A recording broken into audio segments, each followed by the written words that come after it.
The fact that we were created equal. Listen to the terminology here. You're created equal. That's taken from John Locke. He was a theist. He believed in God. Now the question is, well, John Locke had God to premise that on. He had God to predicate that on. He had the Bible to go back on. But what do you have now as an atheist? How can you prove as an atheist, right, on naturalism, say, or something else, that you are born equal? Hi, esteemed logicians. Welcome to the Logical Christ channel.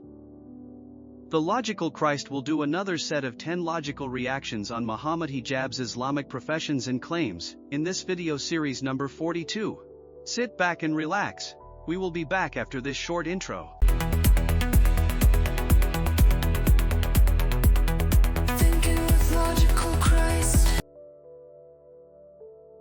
What evidence do you have that Moses was a true prophet? What would you respond? The claim of mass national revelation. There is currently a people who lives in this world that, in unanimity, believes with total faith that 3,334 years ago, their ancestors heard the words of God at a mountain, and Moses was their leader at this time.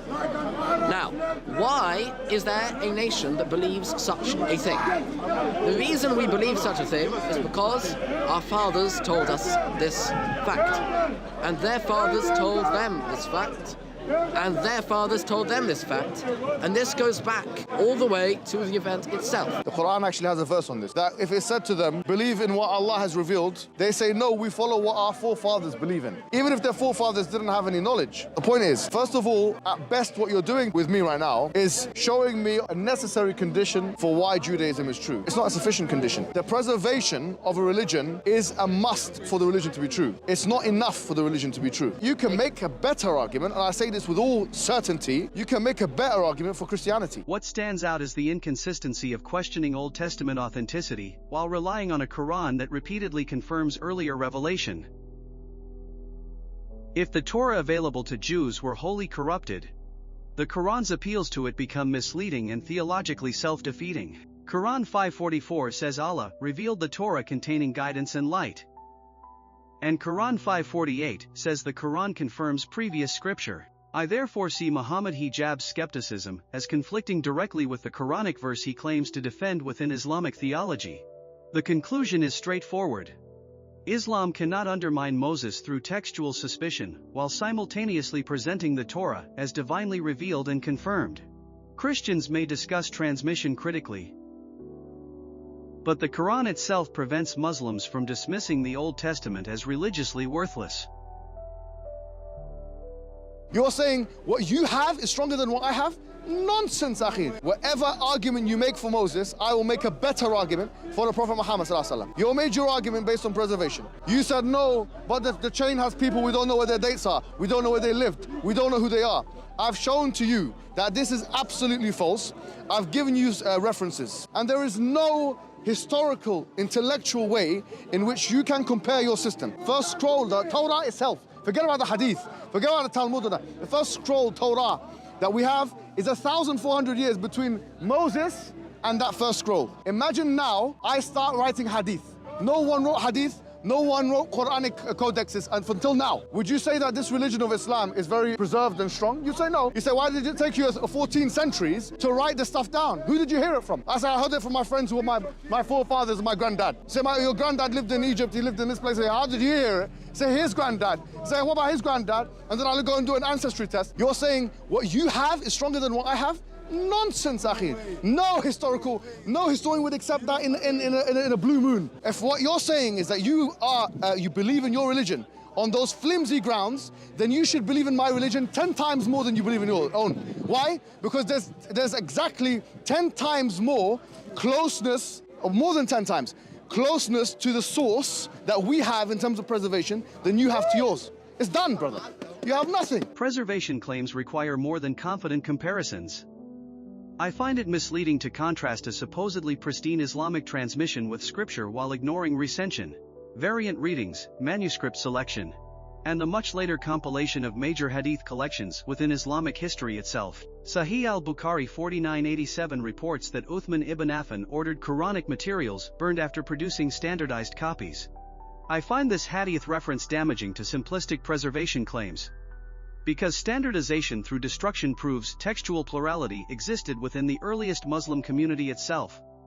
Therefore, closeness to an event does not automatically establish accuracy. Christians can examine manuscripts openly without pretending transmission was effortless.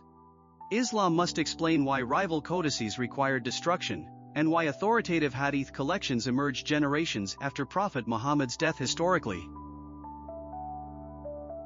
The expansion of Islam startled the minds of the historians. They couldn't believe this. I was reading a book called A Brief History of the World by Gombrich, who is an Orientalist. And in that book, he stated, when he talked about the Prophet Muhammad and Islam, that is the most incredible thing he will write about. He said that if Islam had spread more through Spain, we would be speaking Arabic today. He said this, and he was an English Orientalist writer. It boggles the mind of the people how a man with such small means can achieve so much in so many different spheres. I would say that this itself is a miracle of Islam, and in fact it's mentioned in the Qur'an that is a proof and evidence. When Allah subhanahu wa ta'ala says لم يكن الذين كفروا من أهل الكتاب والمشركين منفكين حتى تأتيهم البينة رسول من الله يتلو صحفا مطهرة. So what's the bayinah here? It says that the people of the Jews and the Christians were in dispute until the clear evidence came to them. What was the clear evidence? Rasul min Allah. If you want to prove Islam is true, look at the Prophet's character sallallahu alaihi wasallam. Even if you are not a Muslim, looking at the seerah of the Prophet, even if you didn't want to be a Muslim, you wanted to remain as an atheist or as a Christian, if you read the seerah of the Prophet Muhammad sallallahu, you should still follow it. It would make sense for you to follow it because it is the greatest template for success, even on a material level, which is why rapid imperial expansion may impress historians, but military success cannot prove divine truth. I see a serious fallacy in treating conquest, political consolidation, and cultural dominance as evidence that Prophet Muhammad's message came from Allah, not effective warfare and statecraft. Quran 9:29 commands fighting people of the book until they pay jizya while humbled. I find this Quranic verse directly relevant to Islamic expansion, because it joins religious difference, armed force, taxation, and political subordination within one revealed command structure. Consequently, the spread of Islam through conquered territories cannot be romanticized as mere persuasion. Christians should evaluate Prophet Muhammad's character and teachings morally, not celebrate territorial achievement as proof. Empires often expand, yet conquest has never established revelation by itself.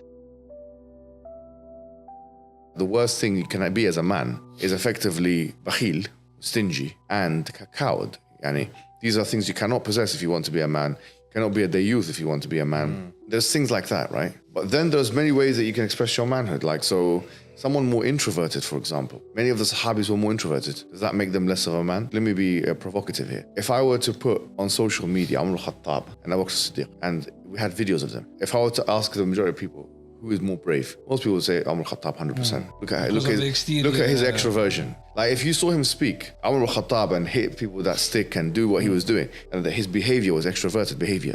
Abu Bakr as-Siddiq was much more reserved, undoubtedly, compared with each other. But on the battlefield, actually, Abu Bakr as-Siddiq was more brave, way more brave, actually. If you had to compare who's more brave, Abu Bakr as-Siddiq or Umar al-Khattab, actually it was Abu Bakr as-Siddiq. He was more complete as a man, he was more complete in his iman, with the admission of Umar al-Khattab. Men have different temperaments. Nowadays, especially with social media, we knowingly or unknowingly connect extroversion, loudness, and these kind of things with manhood and bravery, but that may or may not be the case. Here, masculinity is measured repeatedly through battlefield courage and readiness to strike. I consider that emphasis revealing, because Islam often elevates combat into a spiritual test, making martial achievement appear closer to complete manhood than patience, gentleness, sacrifice, or peacemaking. Quran 4:95 says believers who strive with wealth and lives outrank those who remain behind. I find this Quranic verse reinforces a hierarchy where armed struggle receives superior religious status, shaping the masculine ideal celebrated in the discussion quite clearly. For Christians, courage includes defending others, enduring suffering, controlling anger, and loving enemies. I reject any model that treats battlefield aggression as the evidence of manhood. Physical boldness may display bravery, but moral completeness demands more than willingness to fight.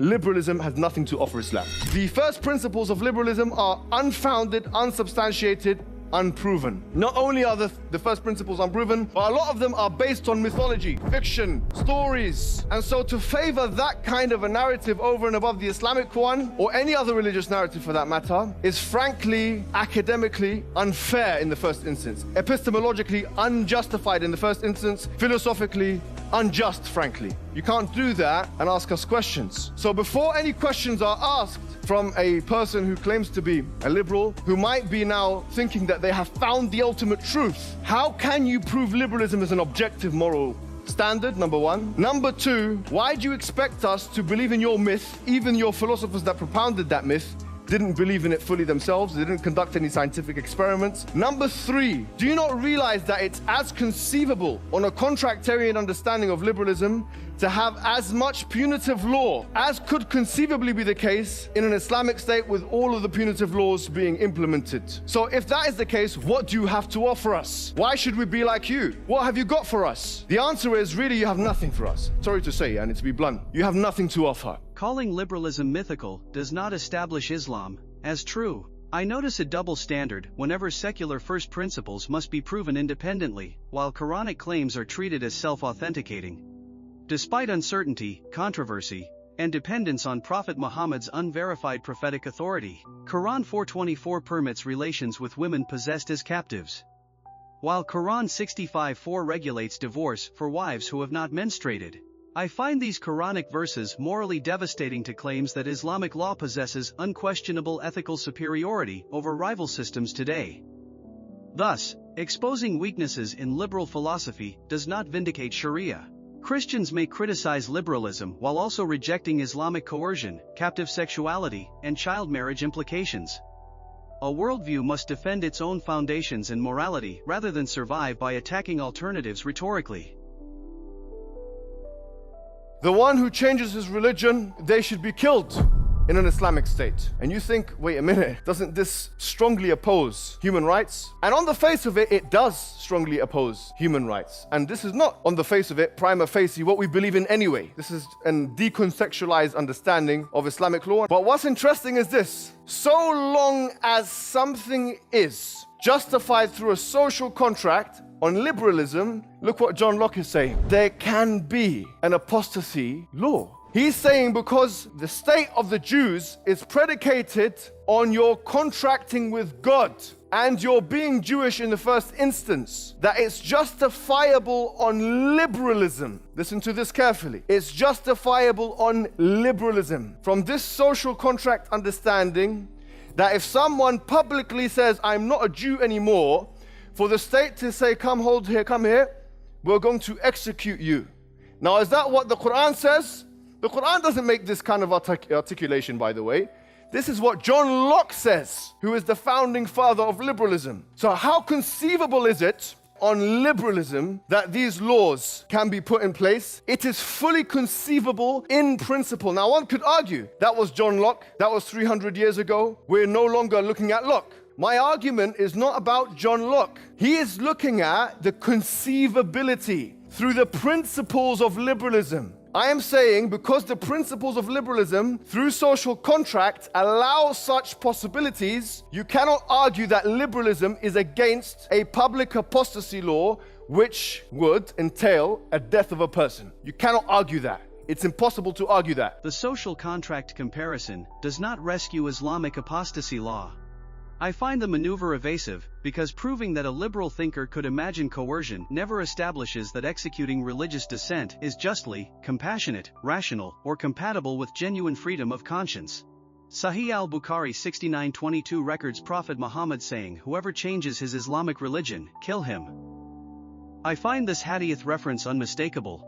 Apostasy becomes a capital offense, and appeals to John Locke cannot erase the coercive command preserved in Islam's own canon.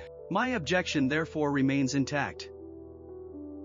Christians distinguish persuasion from compulsion because faith produced under threat is spiritually meaningless. Islamic law may surround apostasy with qualifications, yet the foundational command still authorizes death for leaving Islam, exposing its insecurity toward dissent.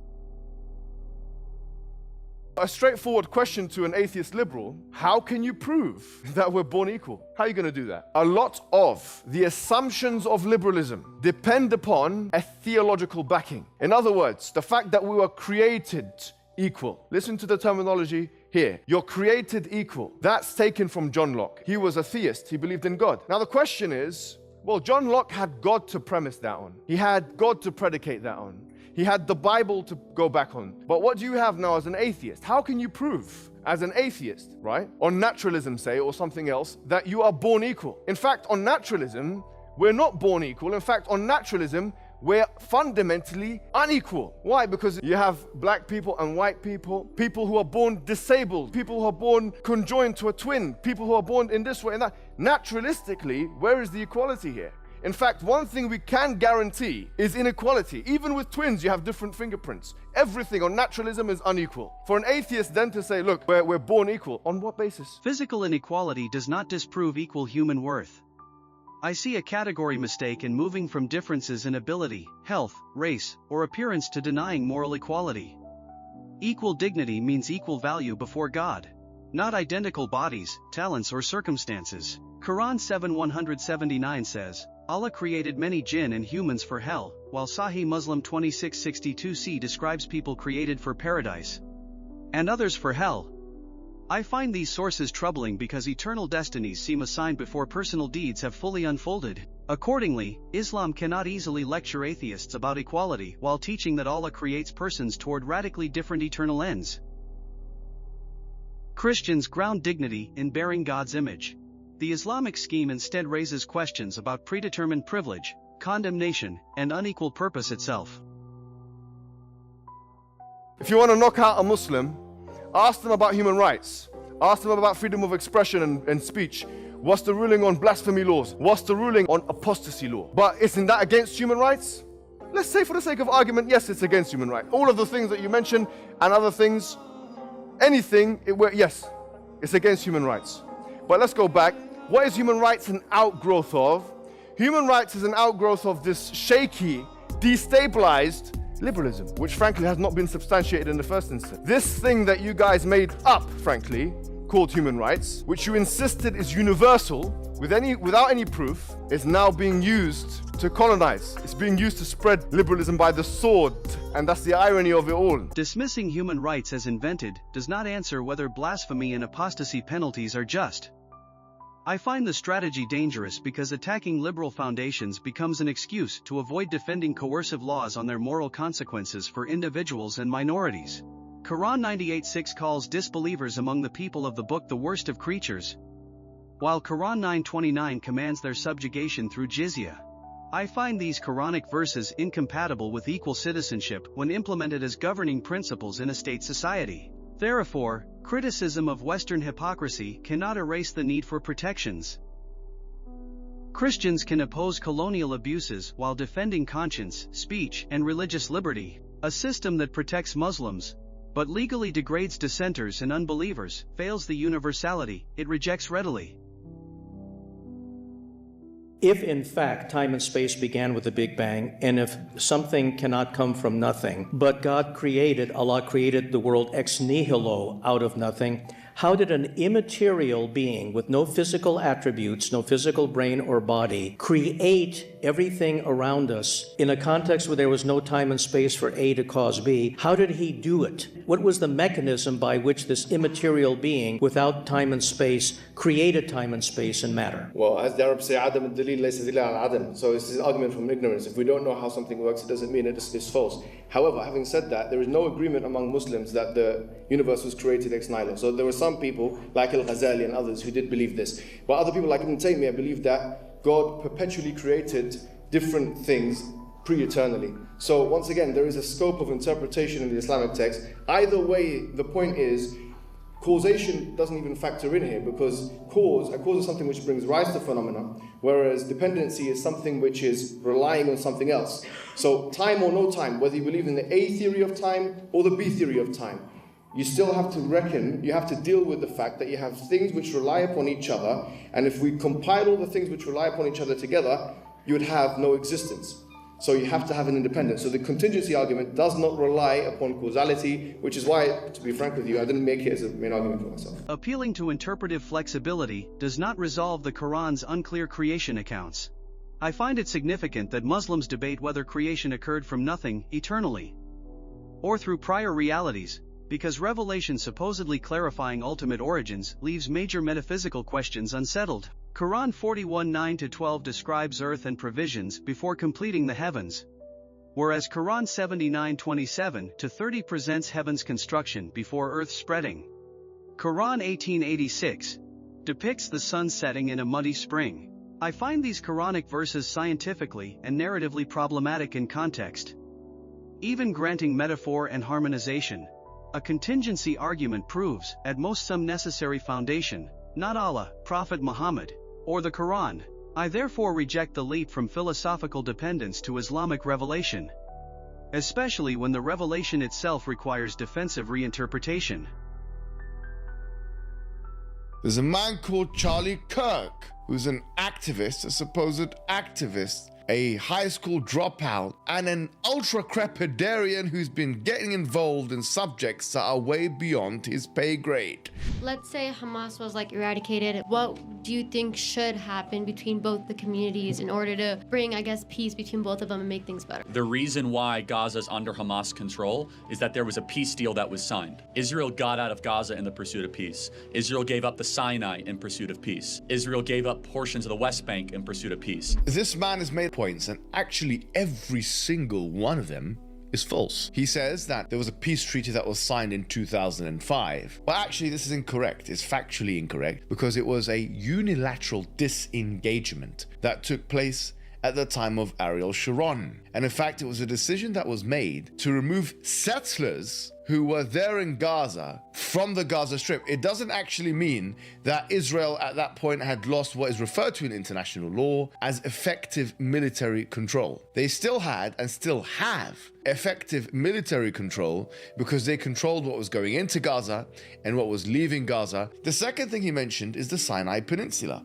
And of course, this is a very strange thing to mention because it's going back in time now to the conflict with Egypt. That's incorrect. You're saying that they gave it up in the pursuit of peace.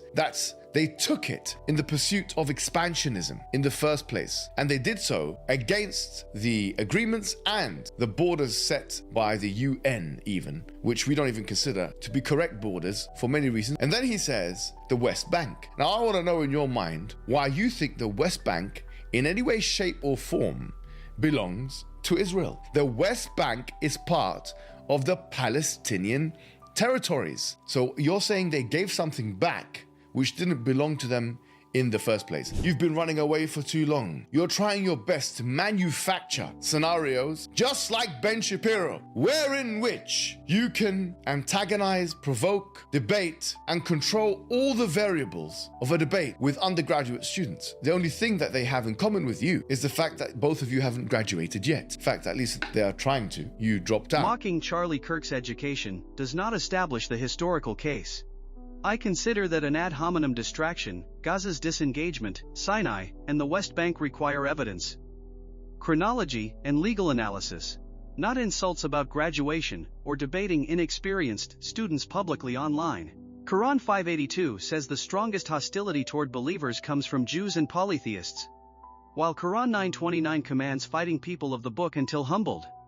I find these Quranic verses capable of politically reinforcing hostility beyond any particular modern territorial dispute. My position condemns civilian killing, unlawful occupation, terrorism, and hatred from every side. Yet Islamic commentary becomes unreliable when Quranic hostility toward Jews remains unexamined. Historical criticism must separate verifiable facts from theological narratives that predispose one community against another. I hope you learned from this video. Comment down below for your thoughts on this another set of 10 logical reactions on Muhammad Hijab's Islamic professions and claims. In this video series number 42, you may please subscribe and hit the like button. Stay tuned for another video series. Until next time. Thinking with Logical Christ.